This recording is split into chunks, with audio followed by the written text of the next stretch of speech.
But, I was thinking that when I was a kid, I remember my grandmother and people in my family saying, you're watching too much TV. You have too much, that we had too much screen time. There were all these wonderful TV shows and movies on the, we saw. Hey there. Welcome back to Pod and Deliver. Tonight we have an article we're talking about, actually, we're discussing. It's titled, The Internet Says Generation Alpha Can't Read. Is it because we're raising iPad children? This is from a magazine dated 11/24/23, a Canadian magazine by Kevin Jiang. Ruben, I didn't even know what alpha, just to start off, I didn't even know what alpha children were or the alpha generation is. I guess it's between 2010 and 2025. And this article states that there are some people who believe that there's a lot of children out there in this generation between 2010 and the present that are having a difficult time reading. And they're saying it's because they're on their social media, they're on their iPads. I guess TikTok had a couple of videos recently. One of them I was blown away, 417 million views. Basically saying, what's going on with these alpha kids? They can't read. A student of mine, this is the reason why I brought this up, because a student of mine brought my attention this article. She goes, Mister, you know that alpha kids can't read? I'm like, I don't know who alpha kids are. Then I read it and then I sent it to you and see what you thought. But they're saying things like these kids don't have original thought, right? They're just on their iPads and so forth.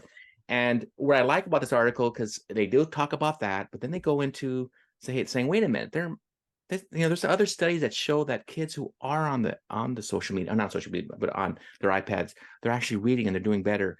So there's some studies that say yes, some say no, but then it goes into deeper issues like, wait a minute, these kids there is an issue going on. Some of it has to do with the lockdowns for sure, because the kids were on devices when they're talking to or discussing with their teachers the content, whatever it was. Hopefully it was maybe phonics or whatever, how the teacher was teaching it. But I think, Ruben, I was encouraged to see that, not to say, hey, this is one reason why kids are struggling, because it is happening throughout not just Canada, but also the United States, because it mentions that as well. It's not a Canada issue. It's a really a North American issue. I'm sure maybe there's some even issues in Europe and Asia. But Ruben, what do you think about this? I mean, I felt like it was a pretty complete article. A complete article? I mean, in this topic regarding, it's not just, I mean, giving different viewpoints. It's not the iPad. It's they do talk about different type of ways teachers teach reading, and that some of them are outdated. And so now let's deal with some newer strategies. And so I think that's why I say it's kind of complete, because it talks about other reasons besides the iPad. And I do not buy the iPad thing. But, I was thinking that when I was a kid, I remember my grandmother and people in my family saying, you're watching too much TV.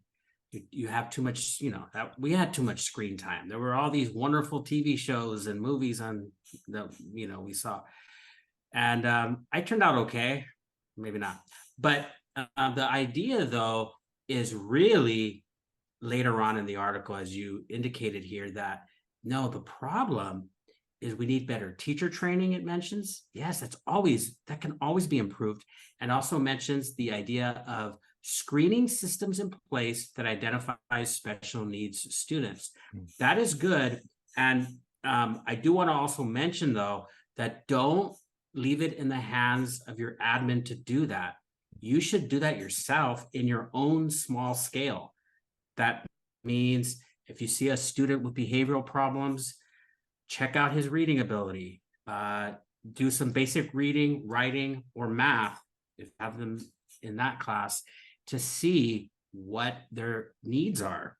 Because you might have 2 or 3 students who haven't been identified with SPED, but need some extra services from you. So want to mention that. It also mentions, by the way, online learning due to the pandemic as a reason for the struggle. So yes, we've talked about this on this channel, and so what's really sad is the 3 specialized groups.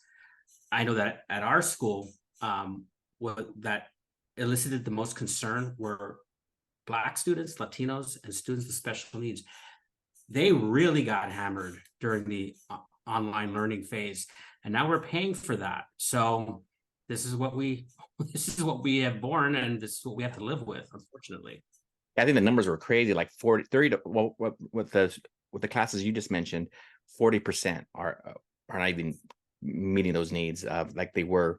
I mean, the percentages were lower in the past, but even much lower now. And so, yeah, I don't know. I just think it was appropriate that this writer brought this up, because sometimes we get focused on, you know, the TikTok or whatever is telling this information, and we just get, oh, this must be true. But we have to think, wait a minute, there's other reasons. It's not just one reason why kids aren't reading. And I think that the writer did a good job with that. And I think we'll go ahead and link that to this episode, just so the audience could see that. I also want to share, hey, if you haven't subscribed yet, subscribe to our channel here. Ring the bell, and we thank you for coming here on Pod and Deliver, and we will come to you again soon. Have a good one. Bye-bye.